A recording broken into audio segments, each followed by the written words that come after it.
cái gì cũng giao xin đi đấy đi nhà cái đó tu khó ra là Ananda body be lo khó ra vậy rồi đi body be phải là vô cái đó bố ra nhà sao bây giờ đi xin được giao mà đến đâu nó cũng đó áo thì là cái cái mà đi cô xe quay dân đi cái cái mà đi cô nhà sao bây giờ sẽ có lại giao bị đó phun nhiều chứ ban sim luôn này tôi chào bạn đấy tôi lấy cái khăn đi mà bố đã bây giờ bố bây giờ đi ta sáng đi cho để chỉ mà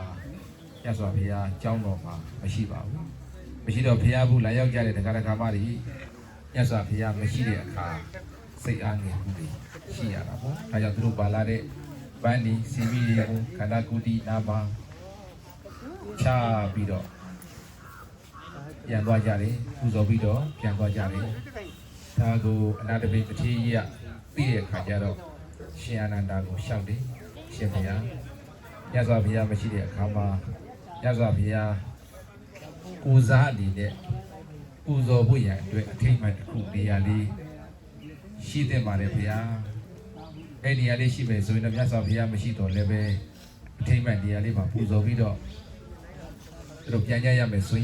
si quan tâm mua điစိတ်ချမ်းသာမှုတွေဖြစ်ကြပါပါဗျာဒါကြောင့်မြတ်စွာဘုရားရှင်ကို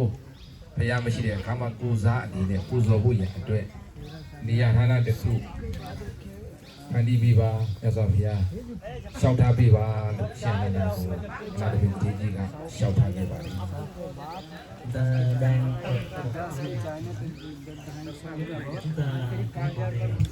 là cái đồ bồ đề này được đổi tên là cây bồ đề bồ đề chiết một gốc cây bồ đề này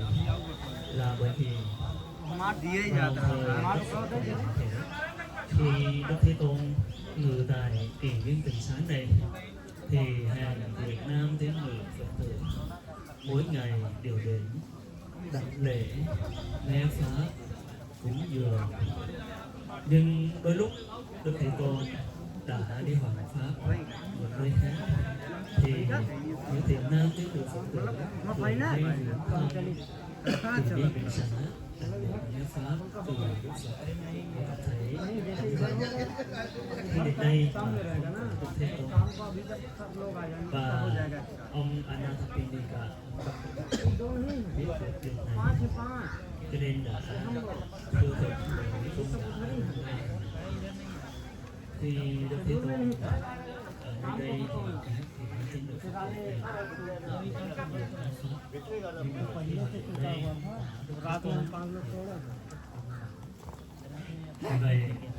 vì vậy cần có một Phật khi mà chư vị đây khi Đức Phật đi học Pháp ở nơi xa thì họ có thể để mà tưởng nhớ được điều đó như là một vật đại diện cho Đức Phật như Đức Phật ở trong việc Tịnh Xá. Ông Anathapindika đã thưa với tôn giả Ananda như vậy và xin tôn giả Ananda và Đức Phật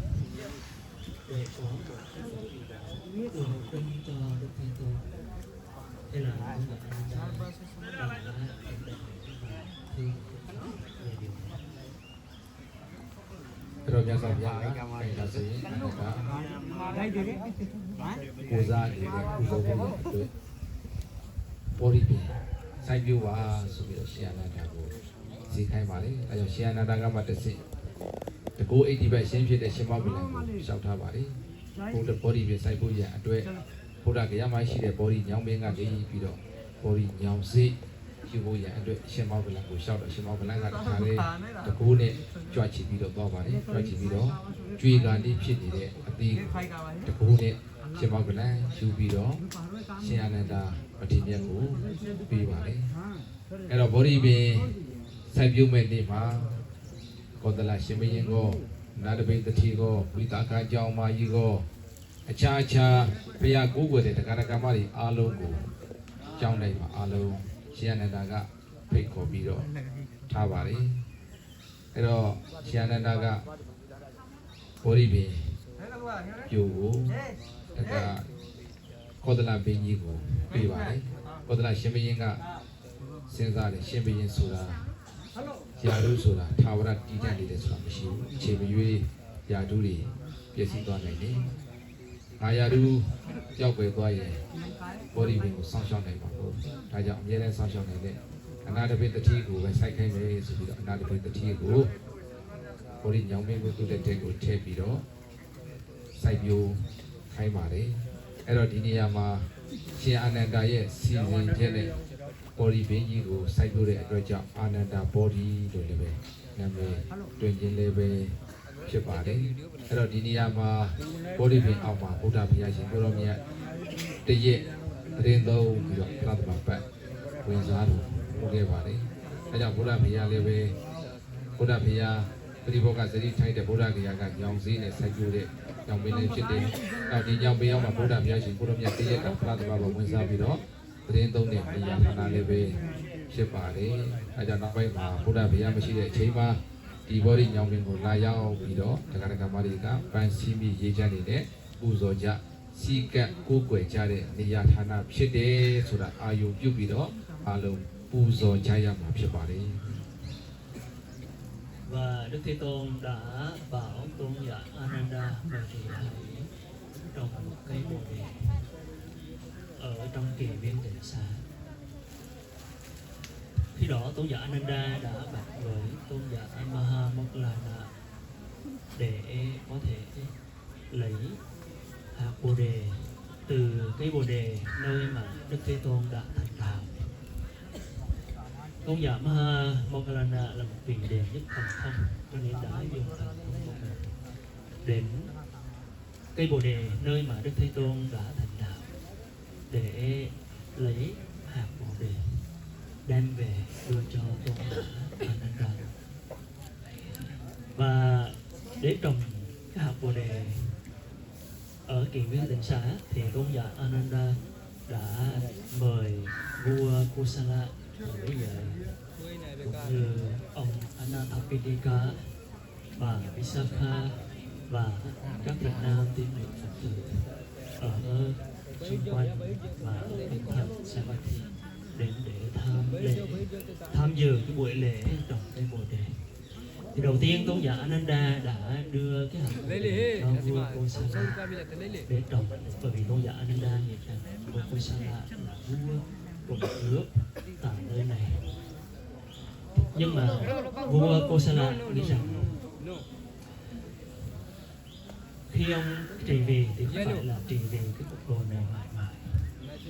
cũng chỉ trong một thời gian mà thôi, và cũng có thể có những kẻ thù không ưa thích nhà vua, cho nên cũng có thể không ưa thích những gì mà nhà vua làm ra,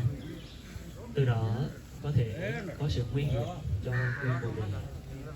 Vì vậy vua Kosala đã đưa hạt bồ đề cho ông Anathapindika và nghĩ rằng chỉ có ông Anathapindika là người có thể trồng hạt cây bồ đề này, bởi vì đây là cái nơi mà ông Anathapindika dường cũng là người mà được nhiều người quý mến và không có kẻ thù, cho nên chỉ có ông Anathapindika là người trồng cái hạt bồ đề, rồi sau khi cây bồ đề lớn lên sẽ không có sự nguy hiểm. Vì vậy ông Anathapindika là người gieo cái hạt bồ đề xuống tại lên đây dưới sự hướng dẫn sắp xếp của tôn giả Ananda, cho nên cây bồ đề này được biết đến là cây bồ đề Ananda. Sau khi cây bồ đề này được gieo xuống và mọc lên, lớn lên thì Đức Thế Tôn cũng đã ngự ở cội bồ đề này một ngày, nhập vào thánh quả để an hưởng sự an lạc tịnh tịch của Niết Bàn ở đây. Cho nên cây bồ đề này vốn là cây bồ đề bắt nguồn từ cây bồ đề nơi Đức Phật thành đạo, và cái bồ đề này cũng là nơi mà Đức Phật đã nhập vào thánh quả Bồ Tát. Cho nên đây là cái bồ đề có sự liên quan đến sự của Đức Phật, cũng như là cái vật dụng mà Đức Phật đã sử dụng là một trong 4 loại bảo tháp. Đó là Bồ Đà Chê Thi Dạ, vật dụng bảo tháp. Vì vậy chư thiện nam tín đồ Phật tử vào thời Đức Phật khi đến viếng Jetavana này thì họ nghĩ rằng cái bồ đề này là đại diện cho Đức Thế Tôn, sắm như Đức Thế Tôn lúc thường trú trong cái ngôi kỳ viên tịnh sản này, và họ đã cảm thấy hoan hỷ hơn, không cảm thấy trống vắng như trước kia nữa. Và vào đời sau này thì chư thiện nam tín nữ Phật tử xem đây là một vật dụng bảo tháp của Đức Thế Tôn và cũng có sự liên hệ với sự giác ngộ của Đức Thế Tôn, cho nên họ đã đến đây để chiêm bái lễ cúng dường hương hoa và bản hành của họ. Và hôm nay chúng ta đến đây cũng vậy, chúng ta hướng tâm đến cái bồ đề. Đây là vật dụng bảo tháp được Đức Phật đã sử dụng, cũng như có sự liên hệ với cây bồ đề là nơi Đức Phật thành đạo. Chúng ta tưởng nhớ đến Đức Tam Bảo, ta cúng dường những vật dụng như hương hoa vân vân và bằng sự thực hành thiền pháp của mình. Cho nên bây giờ chư tăng và chư Phật tử cùng nhau cầu nguyện và tưởng niệm những đức tính cao quý của Nam Mô. ဒီ body pain ဟာဘုဒ္ဓဂယာမှာရှိတဲ့ body pain ရဲ့ညောင်စည်းကနေစိုက်ယူထားတဲ့အဲ့ဒီအဆက်ဆက်ပေါက်လာတဲ့ body ညောင်ပင်လို့လည်းပဲဆိုကြပါမယ်။နောက်တချို့တွေကတော့အဲ့ဒီညောင်ပင်နောက်ဆုံးတက်တန်းစီလို့ရောက်ပြသွားတဲ့အခါမှာဒီဟိုမှာသင်္ကန်းပိဋကထေရီဒါဒီဓမ္မတော်ကံပင်ရဲ့သမီးစိုက်ယူထားတဲ့သင်္ကန်းပိဋကထေရီအဲ့ body ပင်ကနေပြီးတော့တစ်ဆင့်ပြန်ပြီးတော့ကူးဆိုင်တဲ့တက်တန်း200ပတ်ဝန်းကျင်လောက်ရှိပြီလို့လည်းပဲဆိုတဲ့ပုံစံတွေကဆိုကြပါတယ်။အဲဘာပဲဖြစ်ဖြစ်အားလုံးဟာဒါဗုဒ္ဓဂယာမှာရှိတဲ့ body ညောင်ပင်ကနေပြီးတော့အားလုံးဆင်းသက်လာတဲ့ body ညောင်စေးကစိုက်ပျိုးထားတဲ့ body ပင်အဆက်ဆက်ဖြစ်တဲ့အတွက်ကြောင့်ဒါပူဇော်တင်ပူဇော်ထိုက်တဲ့ပရိဘောဂစီတော်မြတ်ကြီးဖြစ်ပါတယ်။ဒါကြောင့်ဒီပရိဘောဂစီဒီကိုလည်းပဲဗုဒ္ဓဂုဏ်ဓမ္မဂုဏ်သံဃာဂုဏ်တော်ဒီပွားပြီးတော့အားလုံးပူဇော်ကြပါစို့တိုက်တွန်းပါလေ Có một điều liên quan đến cái bồ đề này nữa, đó là trong tất cả cái bồ đề này liên quan đến sự giác ngộ của Đức Phật ở khắp nơi trên thế giới, thì đây là cái bồ đề có thể nói là có tuổi thọ lâu đời nhất. Bởi vì cái bồ đề ở bồ đề Đạo Tràng, nơi mà Đức Phật thành đạo, thì cũng trải qua mấy lần bị kẻ thù phá hoại. Cho nên những cái bồ đề sau này ở các nơi, ngay cả cái bồ đề ở bên Tích Lan do cô Sanghamita Theri khi qua học pháp ở bên Tích Lan vào thế kỷ thứ 3 thì cũng được chiết xuất từ cây bồ đề ở bồ đề Đạo Tràng. Nhưng mà cây đó thì cũng sau cây này. Vì vậy cây này là một cái cây bồ đề mà có cái tuổi thọ lâu đời nhất trên thế gian này. Cho nên bây giờ chúng ta hãy hướng tâm đến những đức tình cao quý của Đức Phật và cùng nhau tưởng niệm đọc tụng ân đức Tam Bảo. Nam mô Tassa Bhagavato Arahato Samma Sambuddhassa. Nam mô Tassa Bhagavato Arahato Samma Sambuddhassa. Nam mô Tassa Bhagavato Arahato Samma Sambuddhassa. Iti သောဘဂဝါအရဟံသမ္မာသမ္ဗုဒ္ဓော